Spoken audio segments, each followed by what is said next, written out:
আর কোনো অপশক্তি যাতে দেশে ফ্যাসিবাদ কায়েম করতে না পারে, দেশকে তাবেদার রাষ্ট্রে পরিণত করতে না পারে, এজন্য আমরা সকলে ইনশাআল্লাহ ঐক্যবদ্ধ থাকব এবং থাকতে হবে।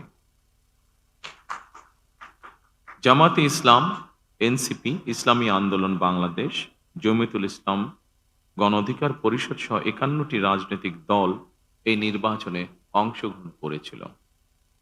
জাতীয় নির্বাচনে অংশগ্রহণকারী প্রতিটি রাজনৈতিক দলকেও আন্তরিক অভিনন্দন জানাই। গণতান্ত্রিক রাষ্ট্র এবং রাজনীতিতে রাজনৈতিক দলগুলো মূলত গণতন্ত্রের বাতিঘর।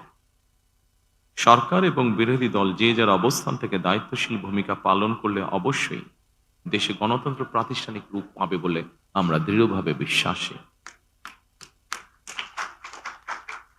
নির্বাচনে অংশগ্রহণকারী প্রতিটি গণতান্ত্রিক রাজনৈতিক দলগুলোর প্রতি আহ্বান জানাই, দেশ গঠনে আপনাদের চিন্তা ভাবনা আমাদের কাছে অত্যন্ত গুরুত্বপূর্ণ।